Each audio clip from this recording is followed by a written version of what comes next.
frankly, we don't know if the hole has been filled. I assume it has been, but I don't know. What can be done to preserve what's left? Well, if vandals had done this, if vandals had taken the rock, what archaeologists could do is, it's called a damage assessment. And I don't want to use that term with a museum, with what the museum has done. But if it had been vandals, then archaeologists would probably go back in, try to impose a grid on top of their hole, re-excavate it, screen everything, see what they might have left behind, see if there are any vestiges of the original pit, if you can see it, or them that's probably obliterated by the most recent excavation. But you would kind of calculate how much disturbance there was, and just try to reconstruct what was there before the disturbance best you could. You're mentioning vandals. There's a claim that the monument was preemptively excavated because of the risk of vandalism. As an archaeologist and knowing what's involved in locating it, finding it, and so on, what is your view on that? That somebody could have read about it and find the footings and find it and then vandalize it. That assumes a lot of things. One, that people reading Discover Nikkei are wanting to vandalize something so important to American history and to Japanese American history. Two, that they would be so careful. I mean, how many people would take a 300-foot tape and go out there and do that sort of measuring? And then third, it wasn't that evident. There had been a survey before us that didn't notice it because they didn't have your map, and a survey after us that thought it was just concrete. So it's not that noticeable. It was flush with the ground. So supposing a vandal did read Discover Nikkei and did go out there with their measuring tape and did find it, what would they do to it? I don't understand what a vandal would have done.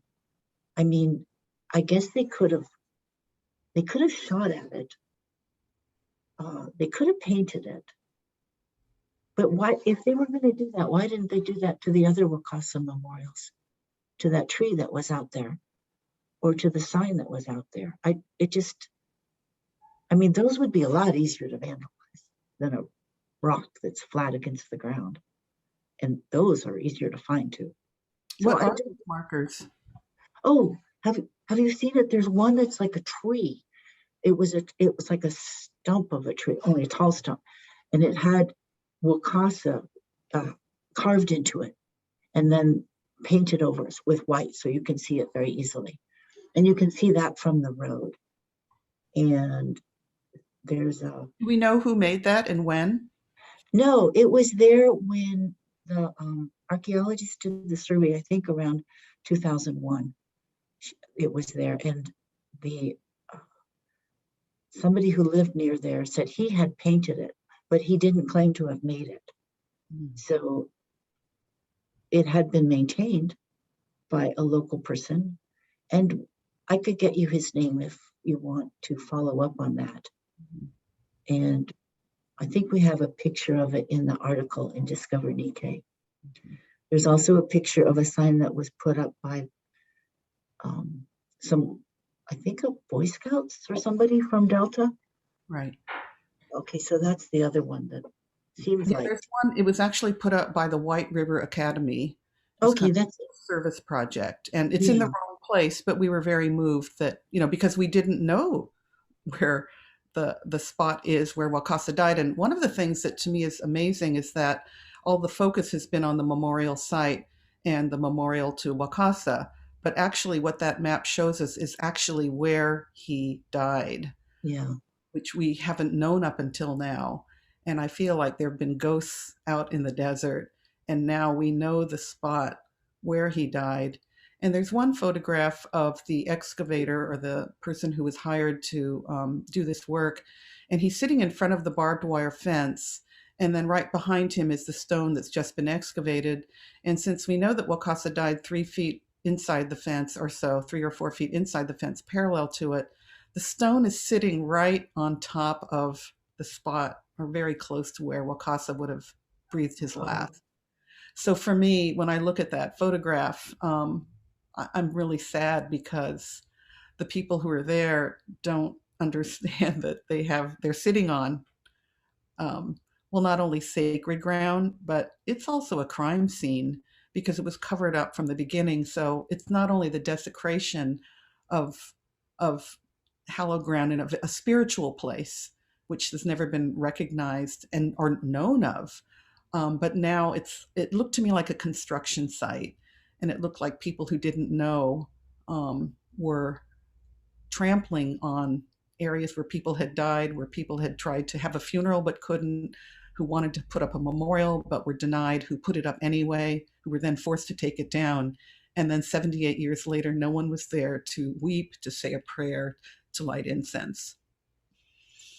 oh, Nancy, that is the main thing. That is the big thing. The archaeological information that we could have gotten, that's nothing compared to that lost opportunity to memorialize, celebrate, commemorate his murder. That that to us is the main thing. That's the power of that place.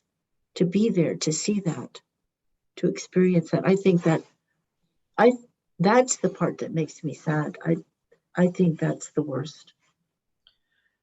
It's really emotional for me. I was born after the war, so I didn't experience Topaz. But when I was a child, my mother, I remember one night at dinner, said they didn't have to kill him. He was deaf. Okay, one of the myths about Wakasa is he was deaf, and he wasn't deaf. But I remember as a child thinking, why is she getting so emotional? Why is her voice raising? Why is her face getting red? And then I began to research it for the Topaz Museum script. So I began to learn about his life, and then to find that you and Jeff Burton had discovered it was just this amazing feeling. So then when I got the email saying, just a quick report about this morning, the stone has been lifted, um, I was crying. I was surprised at my own emotion. Yeah. I didn't expect it to have this physical effect on me. And even now, when I look at the pictures, I'm not an archaeologist, but when I see the stone being dragged from the ground, I feel like it's being pulled, it's reluctant, it's like being a birth that doesn't want to happen. So that's my kind of subjective interpretation, but it's been really helpful to hear what a professional thinks about it and would do so that we can hopefully learn about so that this doesn't happen again. Yes, that's my hope too.